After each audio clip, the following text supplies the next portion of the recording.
안녕하세요, 양학도사입니다. 자, 여러분, 주걱턱과 무턱 중에서 어떤 턱이 더 치료하기 어려울까요? 그 결론을 먼저 말씀드리면 무턱이라고 말할 수 있습니다. 자, 그 이유를 이제 설명드릴 텐데 먼저 좋아요, 구독 부탁드리겠습니다. 자, 우선 이 두 가지 수술의 차이점은 수술적 측면에서 볼 때 뼈를 제거하는 수술이냐 아니면 만들어주는 수술이냐로 나눠볼 수 있습니다. 이거는 당연한 게 주걱턱은 아래턱이 좀 큰 사람들이니까 턱을 뒤로 넣으려면 턱뼈를 좀 제거를 하면서 들어갈 거고요. 무턱은 아래턱이 원래 작은 사람이니까 턱을 앞으로 꺼내려면은 작은 턱뼈를 좀 사이즈를 크게 만들어줘야 앞으로 나올 수 있으니까 누구나 생각을 할 수 있겠죠. 그런데 수술 방법적으로 볼 때 뼈를 제거하는 건 그냥 깎아내면 되는 거라서 간단한데 없던 걸 만들어서 자연스럽게 연결이 되도록 해야 되는 거라서 좀 더 난이도가 높습니다. 예를 들어서 같은 상황은 아니라고 볼 수 있지만 우리가 임플란트를 심을 때에도 흔히 고리식이 중요하다, 뼈이식이 중요하다 이런 이야기를 많이 하잖아요. 그게 뼈를 만드는 게 그만큼 어려운 일이라서 그런 거예요. 무턱 수술도 길이를 연장을 해가지고 뼈 사이즈를 키워놓으면은 주변에 살들이 늘어나서 팽팽해지게 되거든요. 그러면 이게 늘려놓은 고무줄처럼 예전 길이로 돌아가려고 힘을 계속 가해가지고 줄어들으려고 하죠. 그거를 버티면서 이제 뼈가 굳어야 되니까 상대적으로 좀 주걱턱보다 무턱 수술이 힘들다 이렇게 볼 수 있는 거죠. 그런데 이거에 비해서 주걱턱 수술은 남는 뼈를 제거만 하면 되니까 살이 팽팽해져서 생기는 부작용은 없다 이렇게 볼 수 있죠. 자, 그래서 뼈는 일단 안정적으로 잘 만들 수 있기는 한데 주걱턱 수술도 문제가 없는 건 아니에요.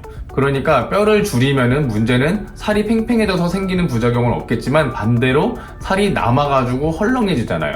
그러면 이게 아래로 처져가지고 좀 살처짐을 만들 수가 있죠. 그런데 이런 살처짐이 좀 생기면은 그게 되게 보기 안 좋아요. 그래서 막 양악수술 받고 나중에 리프팅도 받고 그리고 지방 흡입 수술도 받고 막 그러기도 해서 어려운 점이 좀 될 수 있는 거죠. 하지만 물론 이거는 항상 생기는 건 아니고 수술하는 방식에 따라서 좀 안 생기게 할 수도 있고 수술 연령에서도 좀 어린 친구들은 살처짐이 잘 안 생기고 원래 자기 살의 탄력에 따라서도 좀 영향을 받습니다.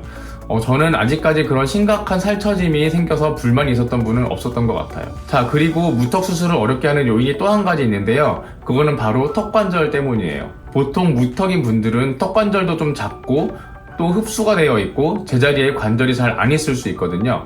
그래서 수술할 때에도 이제 관절이 제 자리에 안 있을 가능성도 있고 이전에도 흡수가 돼가지고 작아진 관절이 수술을 해놔도 나중에 더 흡수가 될 수도 있어요. 그러면 일단 회복이 된 뒤에도 나중에 시간이 더 오래 지났을 때 관절이 더 작아져가지고 다시 무턱이 재발이 되기도 해서 나중에 재수술을 해야 되는 그런 어려운 상황이 좀 생길 수도 있는 거죠. 그래서 무턱인 분들은 턱관절 때문에도 좀 치료가 어려울 수 있다. 그러니까 관절을 좀 잘 맞추는 경험 많은 의사한테 수술하는 게 중요하다. 이렇게 정리할 수 있겠습니다. 자, 그래서 오늘은 이렇게 주걱턱과 무턱 수술 중에서 어떤 수술이 더 어려운지에 대해서 이야기를 나눠봤어요.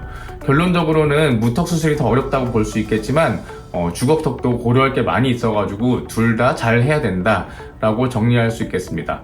그럼 오늘 영상은 여기서 마무리를 하겠습니다. 감사합니다.